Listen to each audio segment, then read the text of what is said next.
Hi, Kevin, it's a pleasure to have you on the podcast today. How you doing? Thank you so much, Adam. I'm so happy to be here. How are you? Yeah, no, it's a pleasure to have you on, and I'm doing really well, thank you. And yeah, I just want to say, thank you for coming on the podcast, and I'll do a shout out to good friends Brian and Greg at the Left of Greg podcast. They introduced you to me, and you was on their show as well. And I checked it. I checked like half of the episode out, and I really, enjoyed your conversation. And what you do is you're a personal coach, speaker, and you talk about dating, relationships, confidence, and many other areas.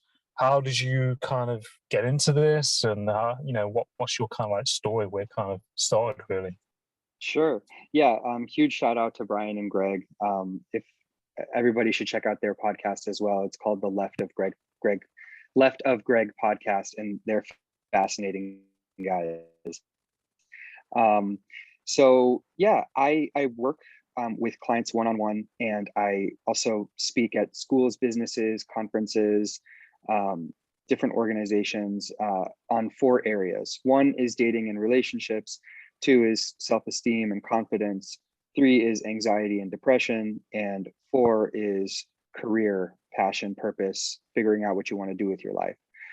And the reason that these are the four areas that I focused my effort on, and I've tried to sort of become something of an expert in. I mean, I don't think anybody ever becomes fully an expert at these huge things in life, but the reason that these four areas are the ones that I really focused on is that they're the areas in which I struggled the most in my life.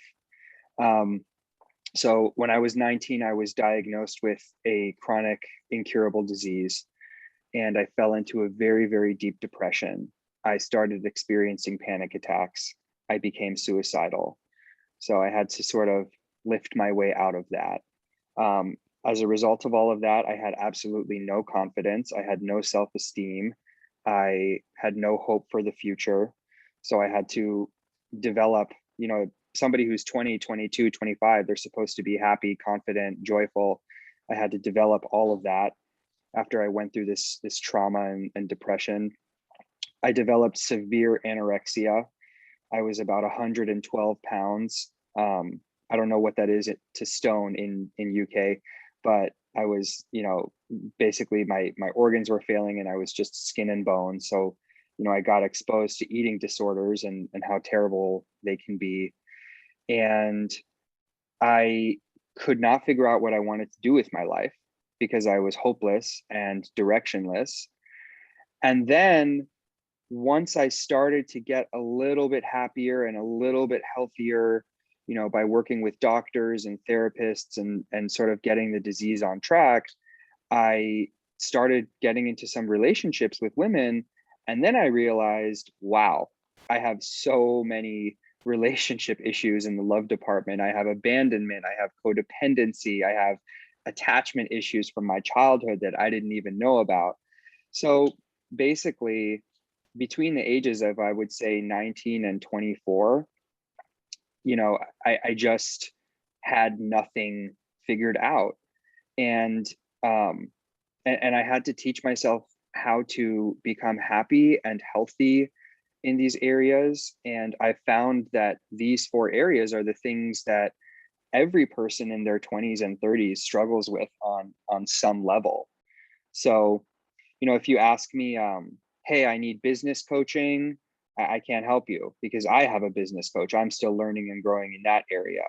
But if you ask me about one of these four areas, I've experienced it firsthand, and now I can sort of save people time and tell them this is what I did.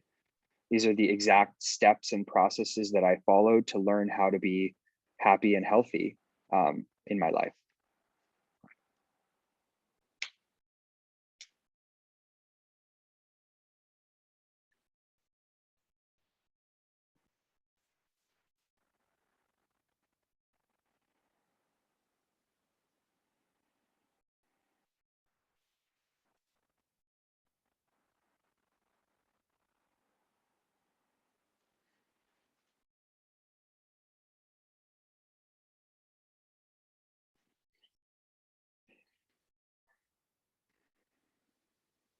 Yo,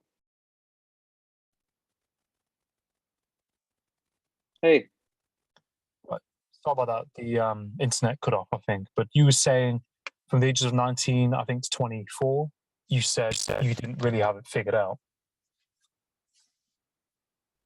Yeah, between 19 and 24, which is, when I was in college and first couple of years after college, sort of supposed to be the peak of our lives. Um, I mean, that's kind of a silly idea of when you're supposed to be the happiest in your life, but I didn't have anything figured out.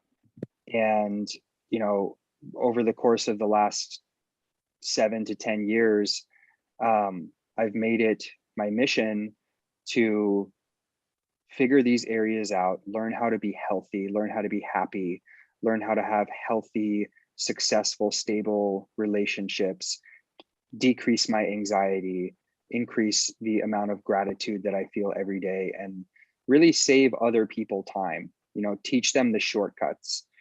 There's there's this idea in the, I guess, psychology and personal development world that life is a journey. But what I've learned is that as long as I followed that protocol of life being a journey, I was just a boat in the ocean being pushed this way by the tide and being pushed that way by the tide.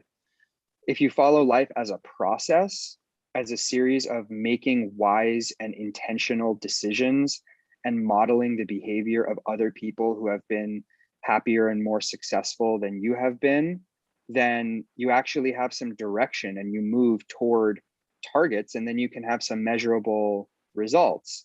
So that's, I really try with my clients now to bring it down into the practical wisdom that I've gained from my own life, and guide them that way. That's my mission.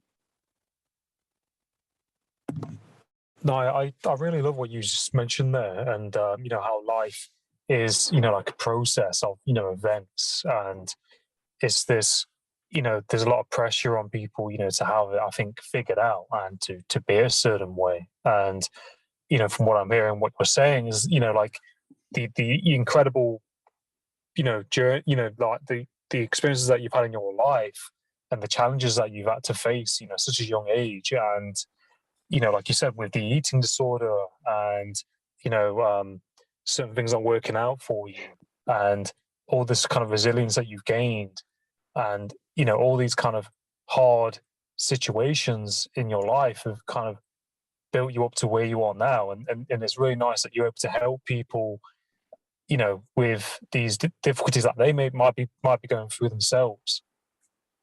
Thank you, man. And I know that that's Oh, that's you're your welcome. mission too. I know that you mentioned you've had some trauma and some PTSD and some family issues. And I believe that the final stage of healing is using the things you went through in order to help other people.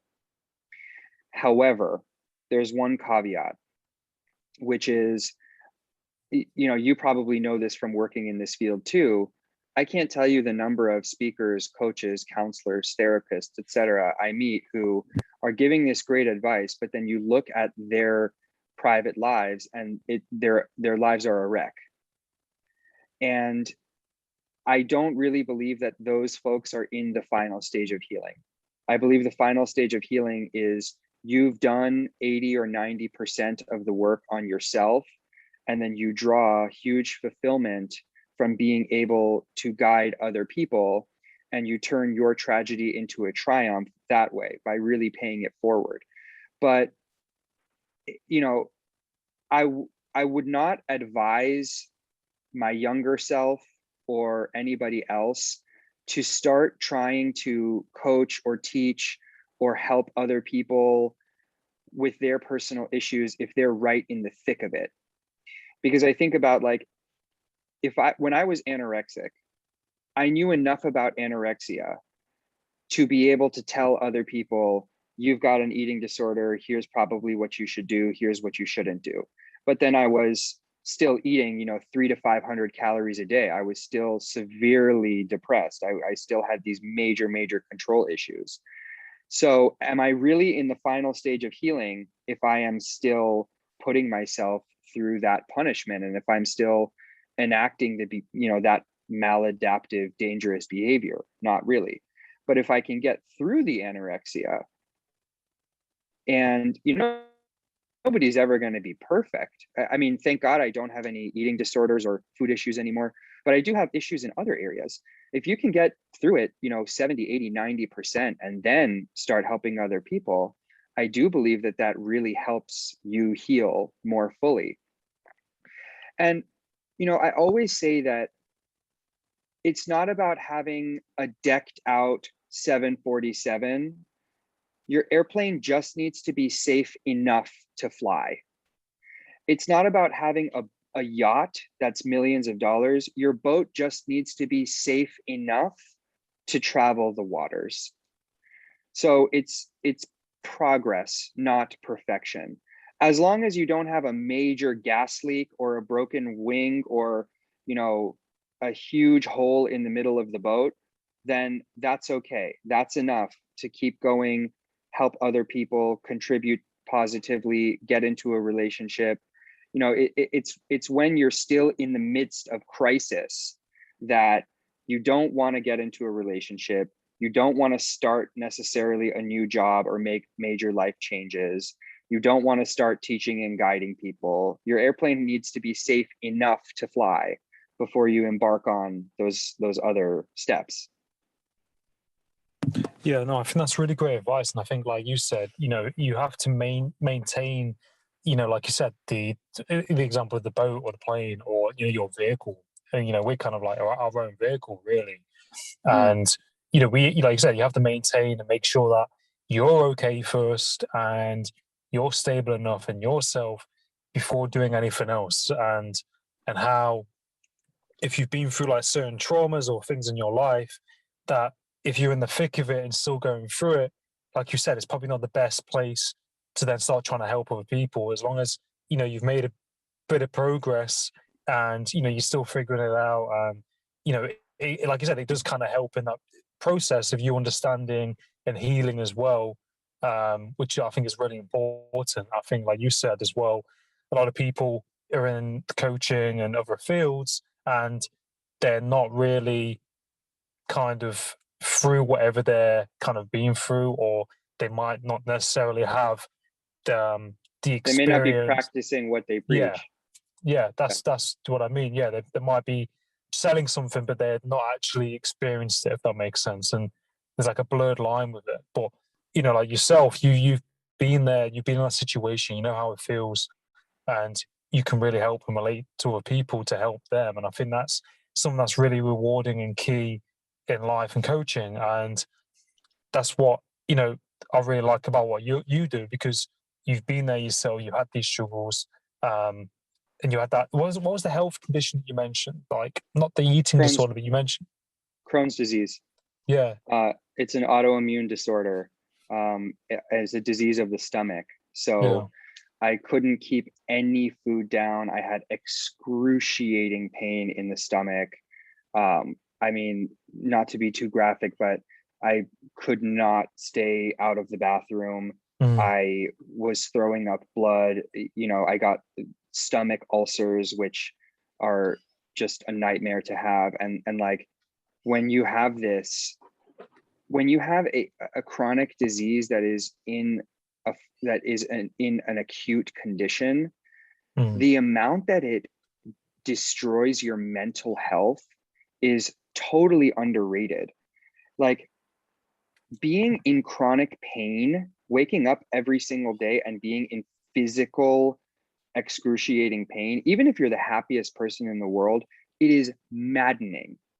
And the crazy thing about this all is that when I was a senior in high school, when I was 18 years old, I was happy as a clam. I was on sports teams. I, gave the high school graduation speech. I had friends. I had good relationships with girls. I had a couple girlfriends. I had a good relationship with my family. I was a very happy-go-lucky kid. But, as soon as with the onset of this disease, it just destroyed my life, at least temporarily. Now I'm extremely grateful for it and for the whole experience. But I like what you said earlier about self-maintenance and taking care of yourself, because that was something I was not doing. I was in such denial of what was going on, and of the complete loss of control over my life, that I was actually refusing to take my medications. I was trying to sort of macho my way through it.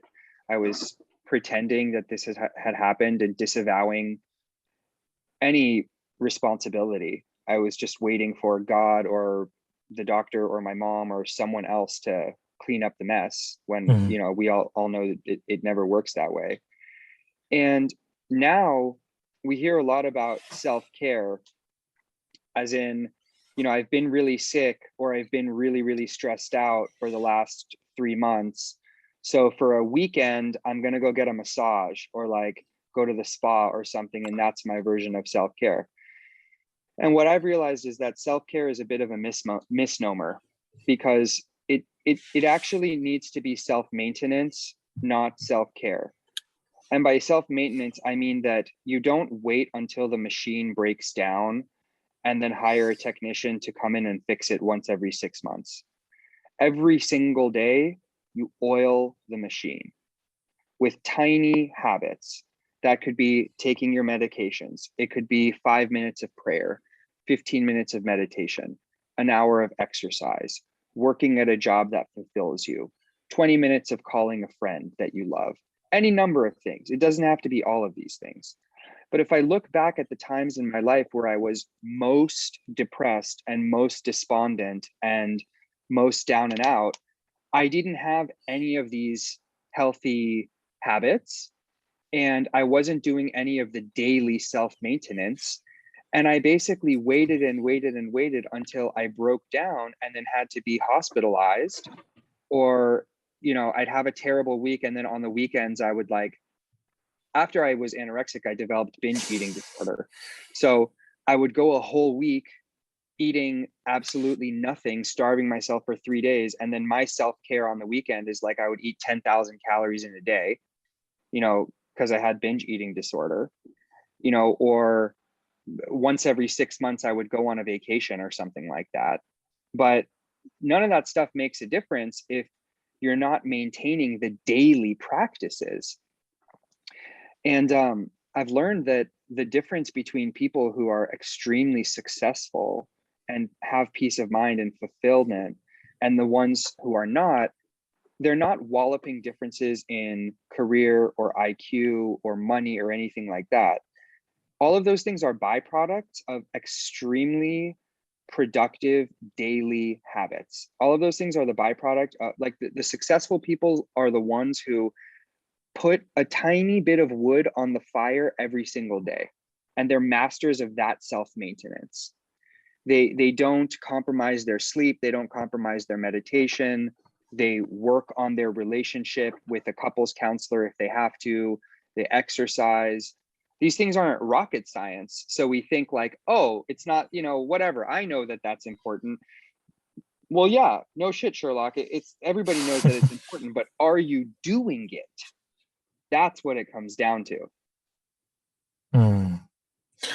No, it's so true, isn't it? And it really hits the nail on the head. And I think I really like what you mentioned. There's, you know, this is what like separates, you know, successful people from, you know, the other people, you know, other masses of people, you know, these little small things. And I think people always think it's like really big things that they're doing. But when you think about it, like you said, it's this multitude of habits every day, and that self-maintenance that gives that person that upper level over the rest. And it's so important, like you said, that people maintain this every day, not just, you know, even if it's exercise, making a phone call to someone, going for a walk, you know, meditation, whatever it is, and doing these things that are leveling that person up. And I think like with what you mentioned, like, you know, with your eating disorder that you had and the anorexia, then you had the binge eating as well, you mentioned. Um, you know, like these are real like difficult situations that so many people are in. Like how what helped you when you was going through that? What helped you kind of get out of that? And like if someone's listening who might be going through an eating disorder, what advice could you give to like help people try and move forward through it, or what Well, helped if you? they're going through an eating disorder specifically, the advice would be a little different. But just say they're going through something difficult in general. That could be a breakup. It could be not knowing what they want to do with their life. It could be having really low self-esteem. It could be dealing with some family issue. I mean, eating disorders are clinical, sort of like severe anxiety or something. So the advice in that regard is a little bit different. But if anybody who's going through a challenge in general, the first thing that I would say is I would reiterate what we just talked about, which is you do not need to go to a 4-day, 48-hour, life-changing intensive seminar. You don't need to have some enormous come to Jesus moment. You don't need to make a goal to be a billionaire by the age of 30. What you need to do is look at your tiny behaviors every single day and change those small habits. Because whatever we do every day is what we become extraordinarily good at. If every day you're skipping the gym, you're complaining all day long, and the language that you use is incredibly negative, you are not seeing people you love, you're drinking too much, you're sleeping around with random people. If these are the little things that you're doing every day or every week habitually, then it is, I mean, the proof is in the pudding. It's no wonder that you're not in the right place. So first you have to look at, what are my habits? Human beings make 35,000 decisions every single day, and 45 to 50% of those decisions are habitual, meaning we don't even think about them. That means we're making 17,500 decisions every day that we are not even thinking about. They just happen automatically. So, and that's a pretty crazy thing to think about. If we can make our choices just 20 or 30% more intentional, and just stop and ask myself, hold on, why am I doing this?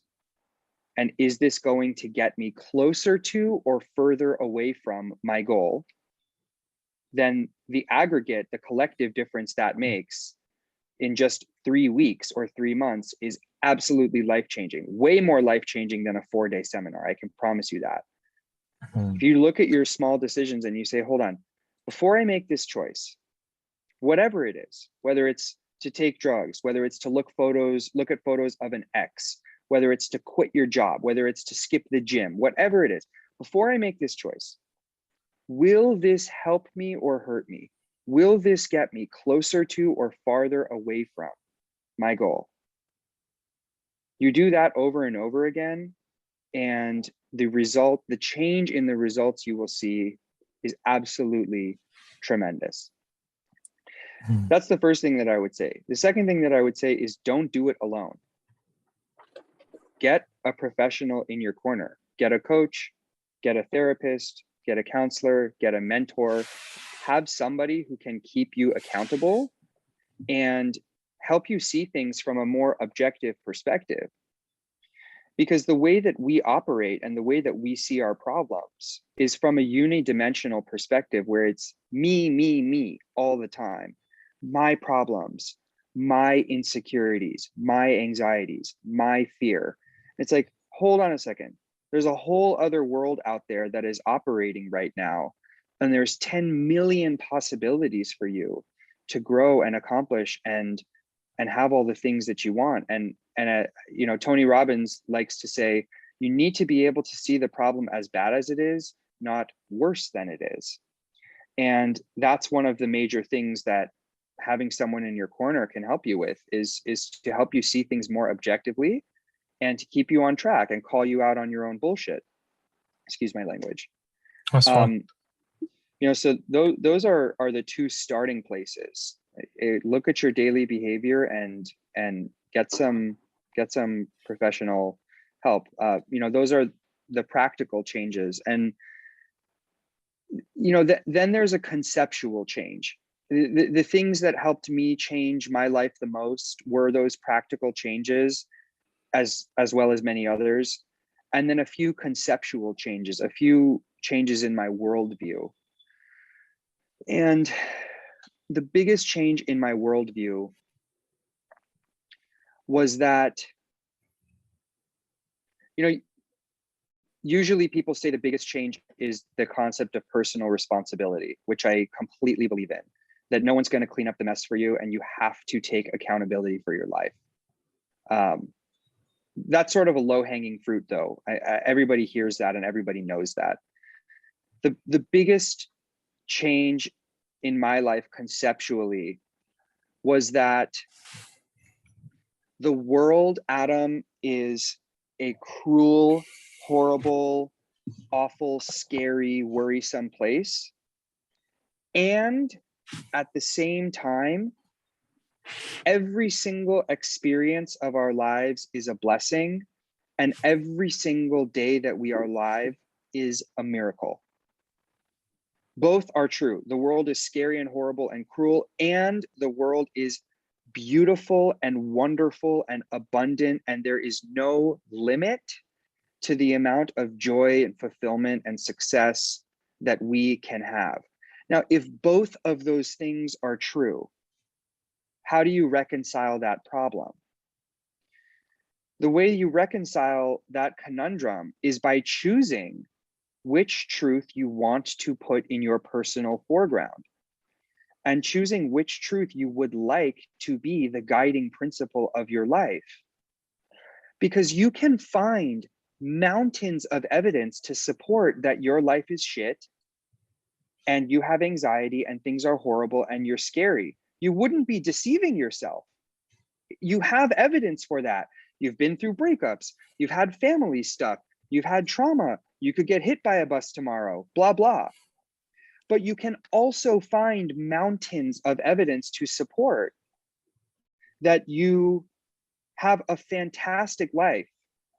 God is blessing you every single day. You have 99 things that are going well, and you're focused on the one thing that isn't going perfectly. You're attractive, you're intelligent, you have limitless possibilities. You can find real world concrete evidence to support that statement, to support that worldview. So it's a choice every single day.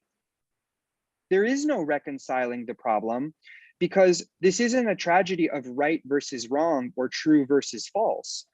A real tragedy is right versus right and true versus true, right? That's a tragedy because it's so hard. It's like, which one, what do I do? They're both true. And the answer is you choose. You choose what you want to focus on. Now, I'll tell you, a few days ago, I was having massive anxiety. I was going through something really difficult. And that was a day when in my personal foreground was the belief that the world is a horrible place and I'm unlucky and I feel terrible today. And it's okay to feel that way sometimes. It's okay. But on that day, I at least made the choice that that was in my foreground, and all of this stuff about my life being wonderful is in the background. I allowed myself that, and I chose that. I didn't let the world and circumstances and events force me into that and make me a slave to that. I chose it. I said, today I'm having a terrible day and I don't feel like fixing it and I don't want help. And tomorrow will be a new day. And tomorrow I'll get back up on the horse and do the things I need to do. But at least I was making that conscious decision. I wasn't being a slave to my mind or the world or circumstances out of my control. And the way I'm feeling today is that I'm still struggling with some of those things from earlier this week. I've got some family issues and, some issues some personal stuff that's going on. But the way that I feel today is what's in my personal foreground is I got up at 6 a.m., I showered, I did my meditation, I have this podcast, I have a day full of work of helping other people, and I have an absolutely beautiful life. Those other things, they're still in the background, but I'm not choosing to focus on them today. And God is my power to make that choice. God is our power to react. God is our power to respond to the circumstances in our lives. and to choose how we want to interpret them and the meaning we would like to assign to them. Mm. I think it's so true, everything that you just mentioned. And I think, like, like in life, like you said, there's a lot of things going on externally. There's a lot of things kind of going on in the background.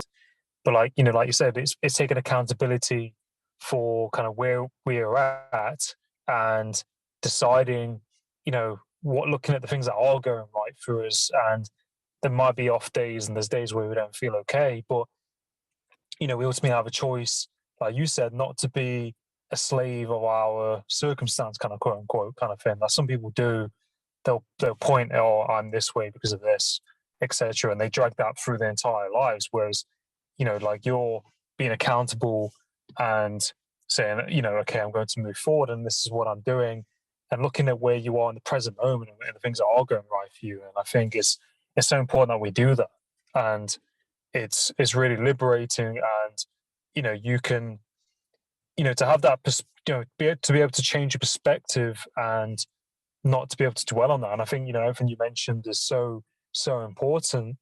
And I think people can really take a lot from all of the things that you mentioned as well, because like I think with COVID, a lot of people sometimes say, oh, because of COVID, and they're putting that kind of slave, kind of attaching it to that and dragging that kind of along with them and pointing the blame. And it's like, if you continue to point the blame at something and not take accountability or responsibility for it, then things are going to be very, very difficult to change if people are constantly pointing the finger at something.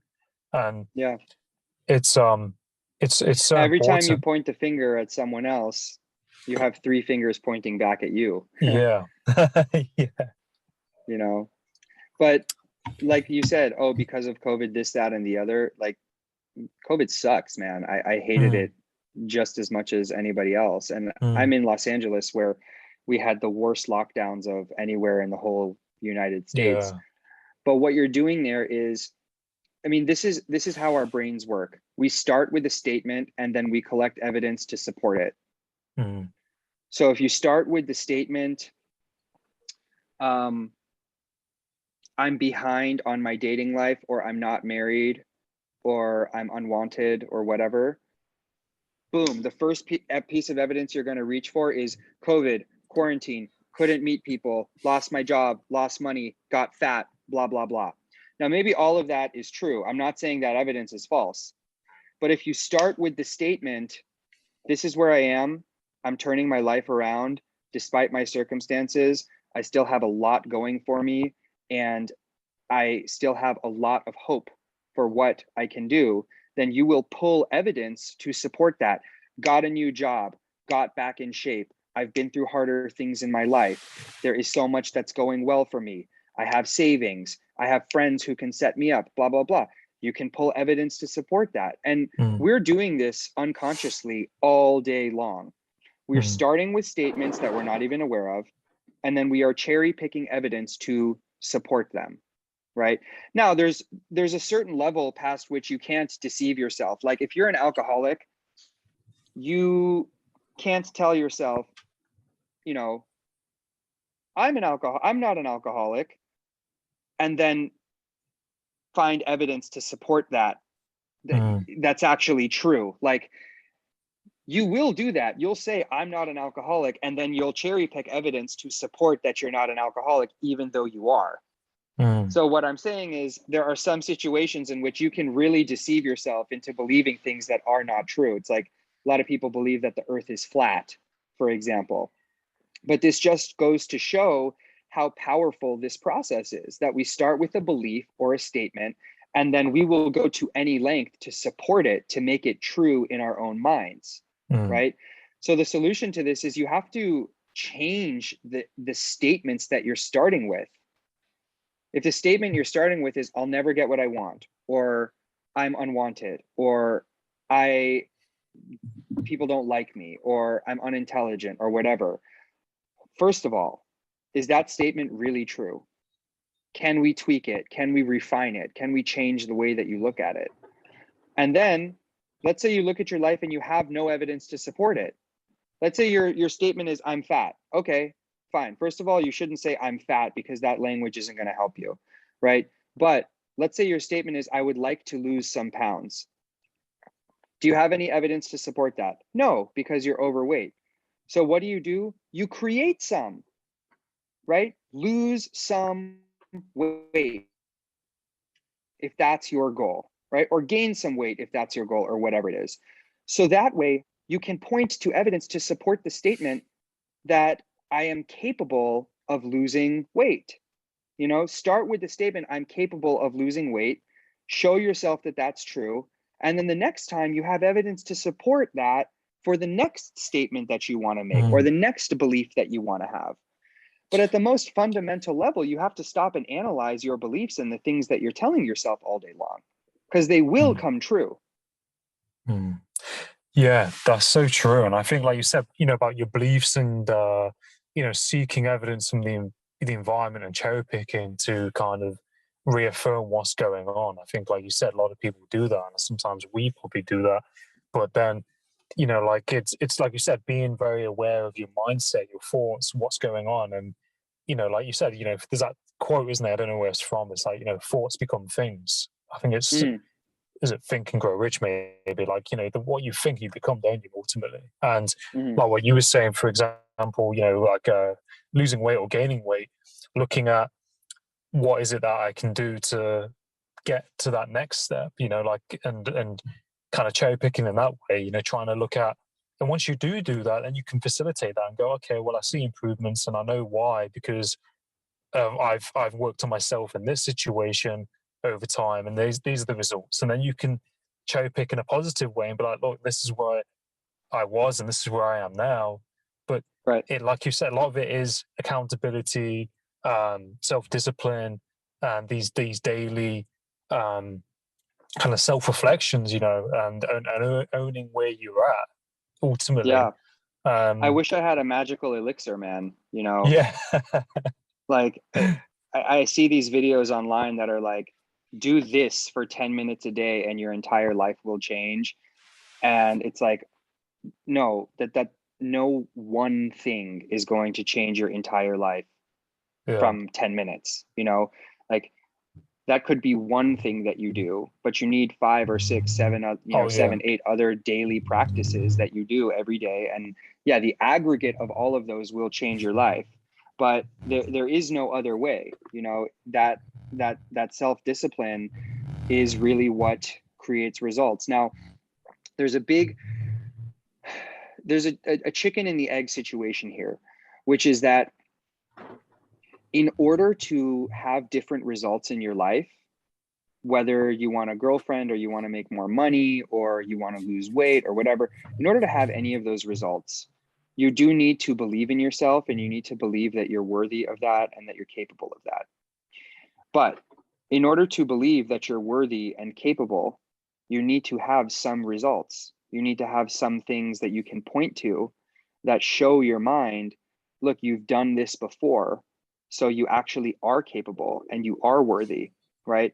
So what this means is that there's 2 prongs we need to be working on. One is we need to be working on the mind. We need to be working on our thoughts and our self-reflection. And 2 is we need to be working on our behavior, on our actions. And if you're working on them simultaneously, then you're building the belief in yourself, and you're building the belief in your capability.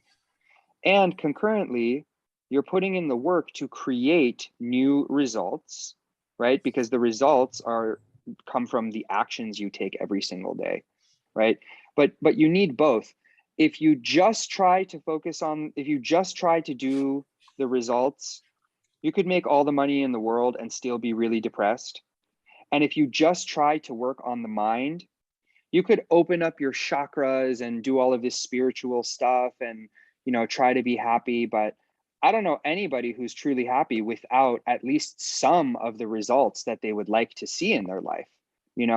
Like this whole thing of like have no possessions and just be perfectly happy with who you are. The only people I know who can do that are monks. Living in the modern world, we do need to see that we have some of the things in our lives that we want. So it's really a combination of both of those things, of taking the action and changing our actions and changing our thoughts at the same time, and working on the state of mind. No, I really love what you just mentioned there, and I think it's so true. And it's like for an example, like reading a book, isn't it? If you read a book, you have to apply yourself to then take the actions that you've learned from the book. You can't just read a book and expect things to happen from just reading a book. And it's like you said, you have to work on your mind and like in your actions as well. And it's that kind of they kind of both work together, don't they? Really, you can't have one thing without the other. And I think like that satisfaction in life, like you said, we need to have that kind of material possession, to say this is what I've worked on myself, and see that contrast of the accomplishments. And there's nothing wrong with that. I know you've got to shoot because you have a client soon. You need to. Are you okay for time? Yes, I gotta jump off, but yeah, sorry, that's my dog barking in the that's background. fine. But I would absolutely love for us to continue this chat on another of course, episode.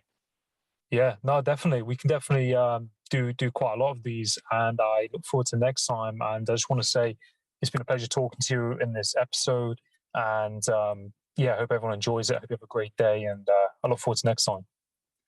Thank you so much, Adam. Keep up the amazing work. Keep inspiring people, and I really look forward to hearing your story as well. Thank you for having me on, brother. Yeah, no, you're most welcome, definitely. And just to be quick, like where can you find you on Instagram, like your tag or your website? Oh yeah, it's just my name, Kevin Nahai, KEVIN NAHAI, and my website is just my name, kevinnahai.com.